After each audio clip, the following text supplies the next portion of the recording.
Claire Chazal, invitée d'Alsace 20, vous allez répondre à des questions de lecteurs de différents journaux. Est-ce que vous apprenez encore des choses aujourd'hui après tant de métiers? D'abord, on adore aller voir nos téléspectateurs et c'est vrai que ça nous arrive assez souvent. Et puis c'est très intéressant parce qu'on voit comment évolue l'opinion, comment évoluent les attentes de nos téléspectateurs, les questions qui se posent en fonction aussi des événements et ils sont bousculés, ils s'interrogent aussi sur notre travail quotidien. Et donc pour nous c'est très enrichissant, oui, c'est toujours, et puis c'est des contacts humains sympathiques. Alors parmi les questions, il y a toujours les sempiternelles questions, votre longévité, comment vous l'expliquez? Vous n'en avez pas assez de répondre à cette question, Claire? Non, parce que je trouve qu'elle est naturelle, elle est humaine, parce que dans ce monde où tout va très vite et où on est parfois jeté un peu rapidement, où les entreprises vivent et meurent parce que c'est difficile aussi. C'est vrai que je ne sais pas à quoi elle est due, ma longévité, mais c'est un ensemble de choses et j'en suis en tout cas très heureuse. Je ne pourrais pas la définir. En tout cas, je sais que j'ai toujours de l'envie de faire ce métier et peut-être c'est ça que les gens sentent, c'est que je garde aussi une assez grande fraîcheur et je ne suis pas lassée. Voilà. La région veut lancer ce qu'ils appellent la marque Alsace. Ah oui. Qu'est-ce que seraient les atouts de l'Alsace?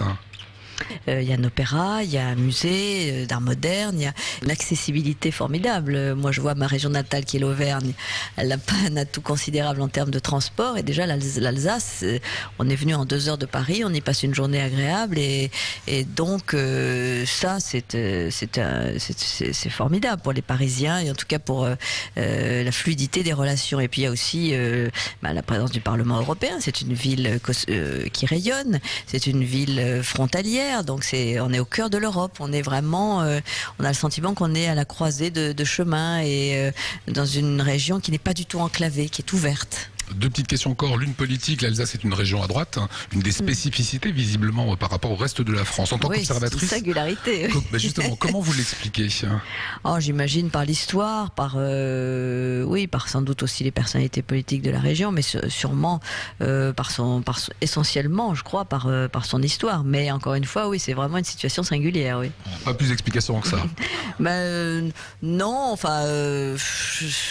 non, je crois que ça tient aux hommes et aux femmes politiques et puis à l'histoire de cette région, oui. Et dernier point, c'est sur les télévisions régionales. Nous en sommes une de la TNT, le canal 20. Elles ont parfois des difficultés d'exister. Elles font de la vraie région. Pernod fait de la région aussi à 13h. Comment vous l'expliquez? C'est une question de crédibilité? C'est TF1 qui est derrière? L'édition de 13h, c'est très particulier puisque ça touche des familles, des hommes et des femmes qui rentrent chez eux, qui sont donc essentiellement en région, parce qu'à Paris, la vie est un peu différente. On n'a pas le temps de rentrer déjeuner chez soi. Donc il sait exactement qui sont ses téléspectateurs et on parcourt l'Hexagone et c'est passionnant pour nos téléspectateurs qui sont au rendez-vous. Donc je crois que l'information régionale et de proximité évidemment intéresse. En fait, Pernod fait de l'Alsace 20, quoi. Tout à fait, voilà. À l'échelon de l'Hexagone. Voilà.